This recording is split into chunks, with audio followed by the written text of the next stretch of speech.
자, 석사 논문은 회귀 분석을 하고 박사 논문은 구조 방정식을 해라. 뭐 이런 속설이 있나요? 참나 어이가 없죠.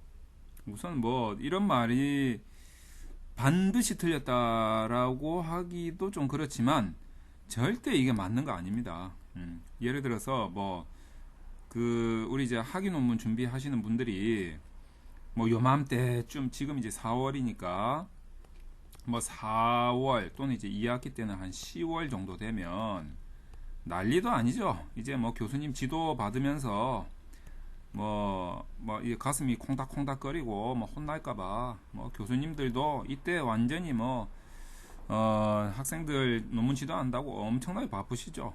근데 이제 간혹입니다. 간혹 어떤 말을 듣냐면 그 밑도 끝도 없이 그냥 박사 논문이니까 구조방식 해라 뭐 이런 식으로 이야기를 했다라고 하면서 이제 저를 찾아오시는 분들이 있습니다. 보면 이제 조금 황당하죠. 황당스럽습니다.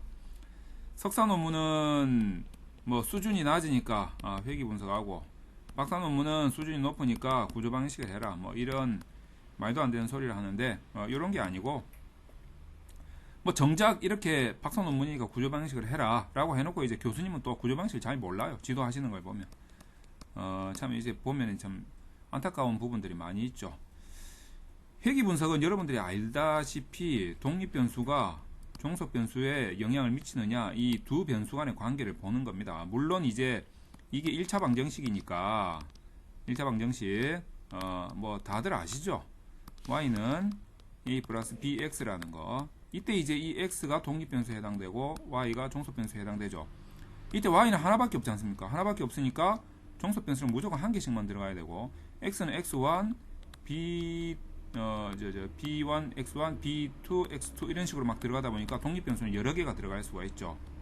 그래서 독립 변수가 하나 들어갈 때 모형을 단순 회귀 분석이라고 하고 여러 가지 들어가는 이 모형을 다중 회귀 분석이라고 하는데 중요한 거는 이제 어쨌든 얘가 얘한테 영향을 미친다. 얘가 얘한테 영향을 미친다. 독립 변수, 종속 변수. 이 두 변수 간의 관계를 다루는 좀 단편적인 관계라는 거죠. 근데 뭐 세상살이가 이렇겠습니까? 뭐 종속 변수는 얘한테 또 영향을 미치고 얘는 또 얘한테 영향을 미치고 얘는 또 얘한테 영향을 미치고 복잡하니까 이런 복잡하다 보면 얘한테는 얘가 y가 되지만 얘한테는 얘가 또 y가 되고 그러다 보니까 y가 여러 가지 들어가죠. 이 1차 방정식들이 몇 개가 들어갑니다. 이걸 합쳐서 방정식을 만들다 보니까 이게 연립 방정식이 되죠. 그러다 보니까 이 연립 방정식이 이 구조 방정식 모형이 되는 겁니다. 그러니까 x도 여러 가지고 y도 여러 가지고 뭐 이런 식으로 됐다는 거죠.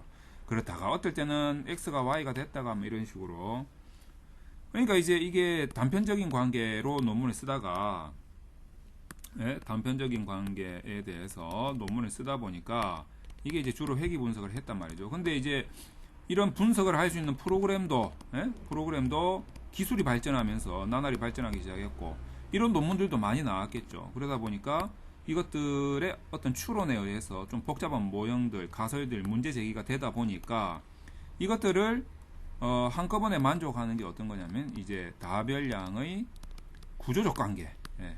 또 이걸 풀 수 있나? 감히 우리들이 하다 보니까 기술이 발전했어. 이거 풀 수 있는 프로그램이 또 나왔네. 간편하게.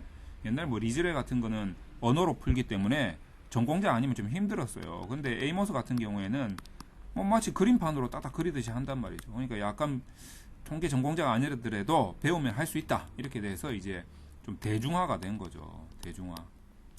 어쨌든 이제 그 구조 방정식이라는 거는 모형상에서 어떤 필연적인 추론에 의해서 내가 이 문제를 제기할 수 있다. 그래서 이 문제 풀려고 기법을 찾다 보니까 구조 방식이 맞아서 하는 거지. 반드시 박사학위는 무조건 구조 방식이 안 돼. 이건 아닙니다. 그리고 구조 방식 이게 풀 수 있는 이제 그 프로그램이 에이모스라는 좀 대중화된 이런 프로그램이 나왔기 때문에 우리도 이제 좀 쉽게 풀 수 있다라는 거죠.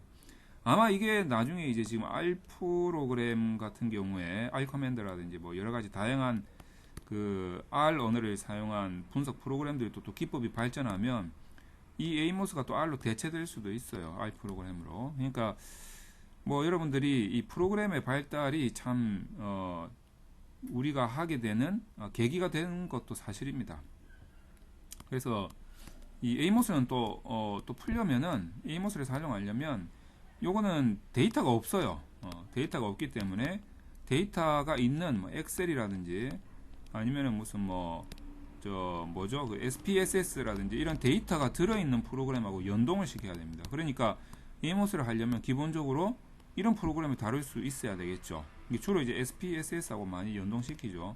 그러니까 구조 방정식을 풀래도 SPSS에서 먼저 풀어야 될 조건들이 많습니다. 그러니까 그 조건들을 풀기 위해서라도 SPSS를 할 줄 아는 상태에서 에이모스를 하셔야 된다는 거죠. 그러니까 이런 부분들을 여러분들이 좀 잘 유념하셔가지고 구조 방정식 모형에 대한 공부를 해 보시기 바랍니다.